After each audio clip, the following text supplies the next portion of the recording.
பொழுதுபோக்கு அம்சம் என்னவென்றால் இந்த புத்தகம் தான். இந்த புத்தகத்தில் இருக்கக்கூடிய ஏதோ ஒரு கருத்து, ஏதோ ஒரு வார்த்தை, ஏதோ ஒரு வரி உங்க வாழ்க்கையின் ஏதாவது ஒரு அம்சத்தை நிச்சயமாக புரட்டி போடும்.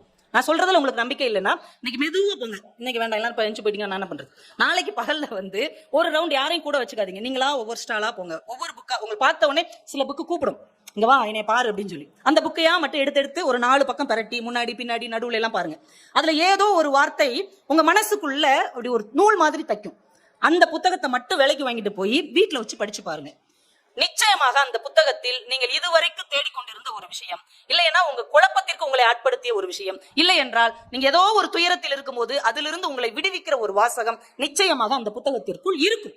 அதுதான் புத்தகம் உங்களுக்கு தருகிற மிகப்பெரிய பொக்கிஷம், வேற ஒண்ணும் கிடையாது. ஒரு எழுத்தாளன் என்ன செய்கிறான் தெரியுமா? அடுத்த தலைமுறைக்கும் சேர்த்து நமக்கும் சேர்த்து அவன் சிந்திக்கிறான், வேற ஒண்ணும் கிடையாது. எழுத்தாளருக்கும் நமக்கு என்ன வித்தியாசம்? நாமெல்லாம் நமக்காக சிந்திக்கிறோம், எழுத்தாளர்கள் நமக்காகத்தான் சிந்திக்கிறார்கள். அப்ப நம்முடைய வாழ்க்கையின் ஏதோ ஒரு தேடல் அங்கே நிறைவு பெறும் என்பதை நீங்கள் நம்ப வேண்டும் என்றால் புத்தகத்தை வாங்கி பரட்டி வாசிச்சு பாருங்கள். நிச்சயமா அதுல ஒரு தெளிவு கிடைக்கும். எவ்வளவு விஷயங்கள், ஒரு சின்ன கவிதை நம்ம மனசு